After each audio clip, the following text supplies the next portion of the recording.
Chukudi Okulu is right here with us. Good morning to you, Chukudi. How you doing this Friday? Good morning, Yen Ray. I said today it must be pronounced correctly. Thank you so much. When I see presenters in Nigeria with their big Turenchi, but they can't pronounce African names properly, I feel bad. I was once a culprit. So let me not adopt a holier than thou attitude. Repentance is always next to my door. Well, maybe you shouldn't be can't pronounce Nigerian names correctly. Do not attempt to pronounce Nigerian names correctly. You know, because of the kind of environment we find ourselves. Yes. Different dialects, different tribes, and so sometimes even when you can pronounce Igbo names, yes, a particular dialect may sound different from the one that you know. So the thing for professionals should be an attempt, such that it's close. It's not so bad. Yeah, it's not so bad. Just be professionally thorough. True. Whatever the emphasis, the pursuit is, be professionally thorough is very important. Actually, Victor, all right. Yours has always been easy.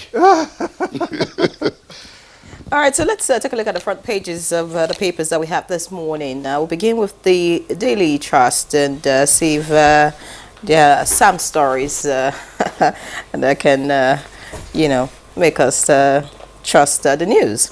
We have here prices of paddy drop in states, foreign rice too in Kano. Local products still costly. That can be found on page 4 of the front page of the Daily Trust. It is the lead story, and of course, a picture story supports that headline. You can see bags of rice, and of course, paddy is also right here. Many Nigerians looking forward to the drop in the price of rice. Above that story, we have Ganduje secures order stopping suspension. Next, PDP to resolve leadership crisis. August, Damagum continues as acting chair. You can find out what's happening in the PDP on page 13 of the Daily Trust. Below the picture story, Baylor's absence stalls trial as EFCC declares ex-governor wanted. All right, so that's in a black strip, so not a good one. Below that, we have Tinubu deliberately put northerners in key places, according to Ribadu. Bandits kill 23 villagers in Kaduna community, and reversing tariff increase will cost Nigeria 3.2 trillion naira in subsidy. That's according to NEC. Reversing tariff increase will cost Nigeria 3.2 trillion naira in subsidy. That's credited to NEC. Let's quickly look at the blueprint now. Swiftly looking at the lead story, we have 98th NEC fallout. Damagum remains PDP chair as Atiku Wike shift battle to August. The riders, BOT queries acting chair, Ian will stay in office. No implosion, dissenting voices, Bala assures. All right, away from politics in the PDP, look at business. Over 7 trillion naira accrued into Federation accounts from July to December 2023. In sports, Munike, 2 others recommended for Super Eagles top job. Page 32 will guide you on that one. And we have FCCPC shots 4U supermarket evacuates 94 bags of expired rice and drugs. That's a big one. You want to see that. Below the picture story, we have DHQ warns Yoruba Nation agitators of dire consequences, uncovers plots to blackmail military, neutralizes 192 terrorists. And then we have tariff hike to save FG 3.2 trillion naira in 2024 electricity subsidy, according to NEC. And UTME is right here. We've got this headline: will arrest any parent found at CBT Center. Damn, talks tough. Parents need to listen. And then we have Niger facilitating paradigm shift to low carbon economy.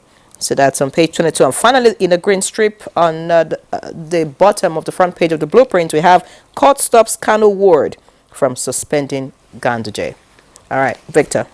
Okay, and with me is the Nigerian pilot, which leads with the screaming headline, Yahaya Bello on the run, and it has 4 riders.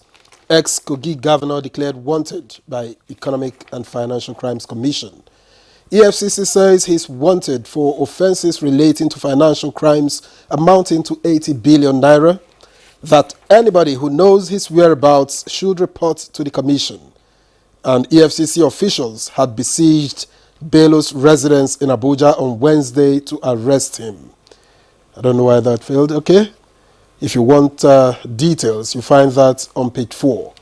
And above that major headline, you have arrest parents near CBT centers. JAMB tells center owners. That story can be found on page 7. PIA, Bayelsa ready for littoral communities mapping. That one is on page 5. And reps reject increase in electricity tariff, call for immediate reversal. You find that story on page 6.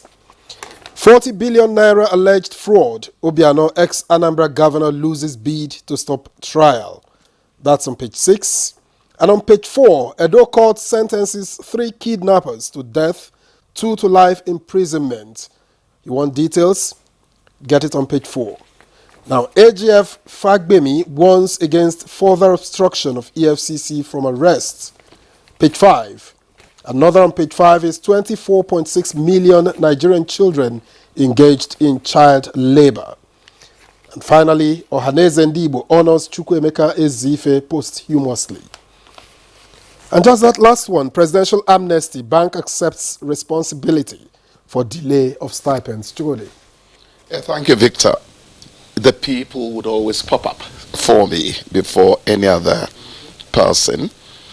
Katsina disagrees with her minister on flood-prone states.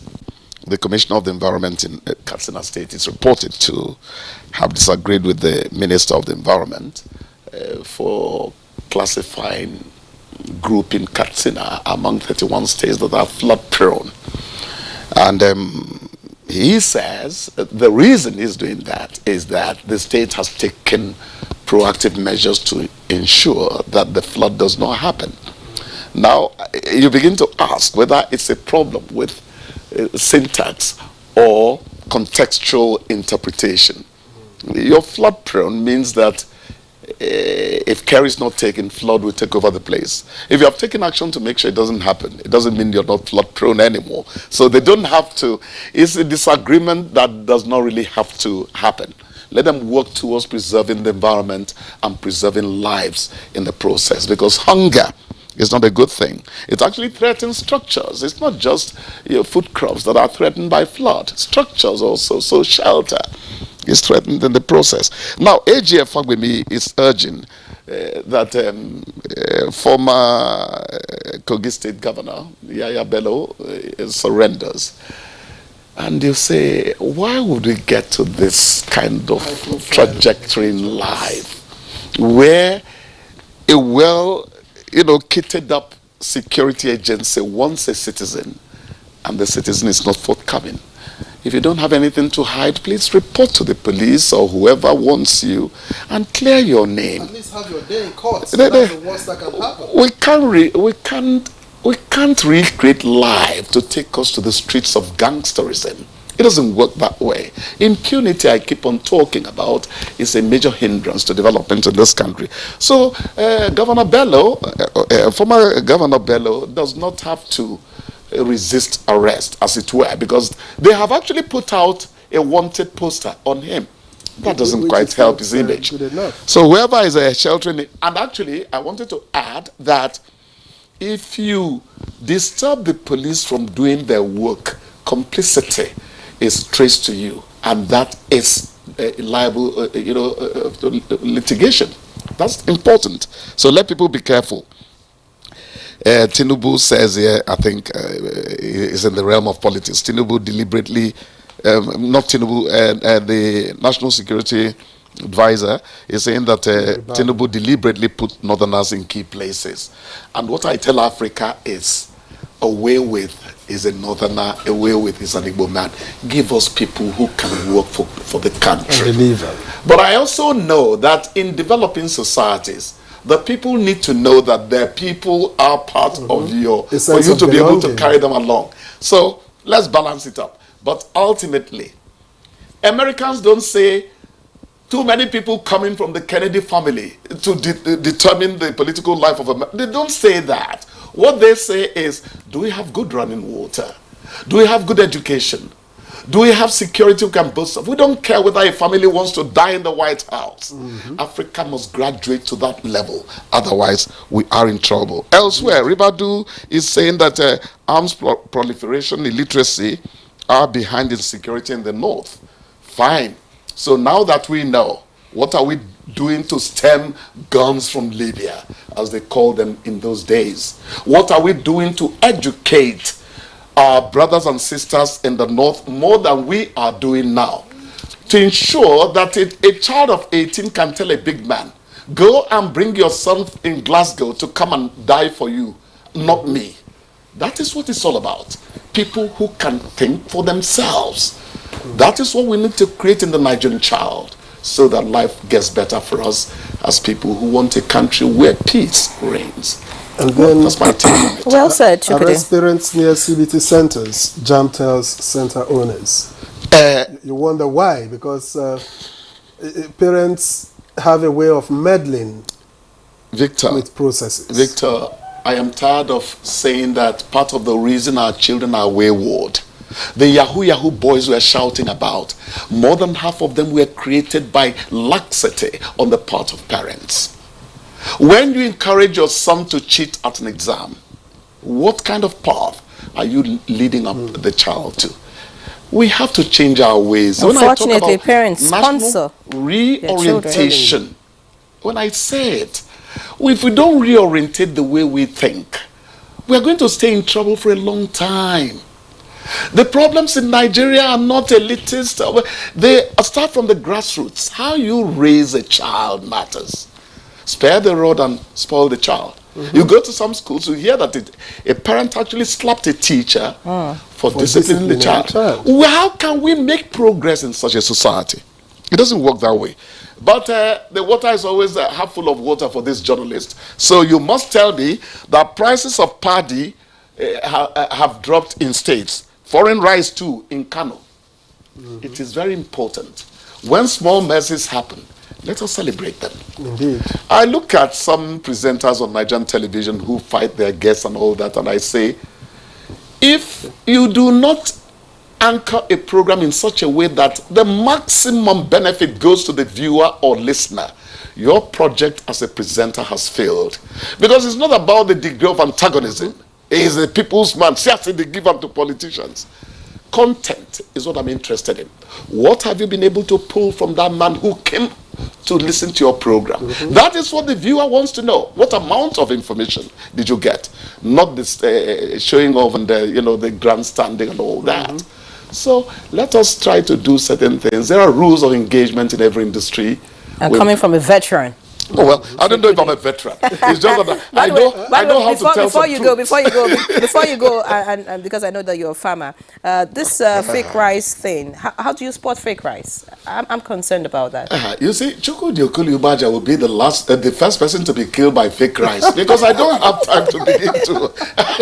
I never knew rice had expiry dates. Honestly, no, they do. Some of those they bags, come written in the bags. Some of those bags, no, they wouldn't write it. That will put you off. It can be rebagged. So how do we know what we're eating? Actually, the taste of it sometimes tells you.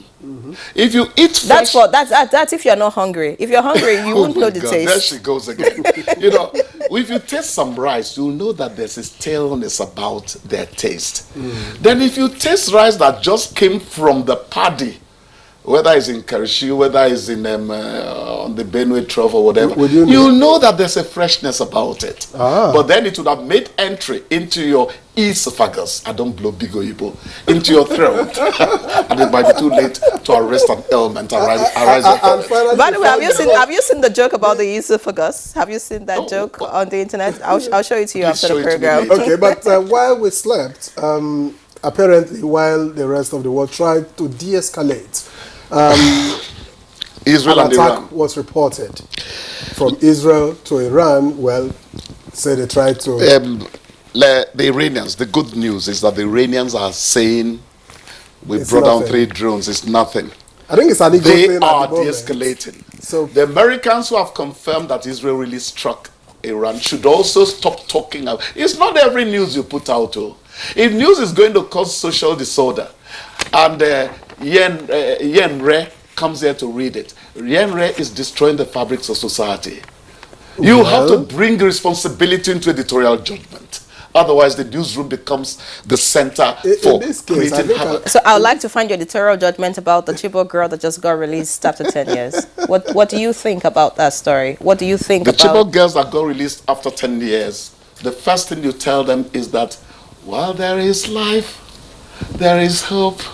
While there is life, oh, there is hope. It's never late to mend, because these are broken hearts.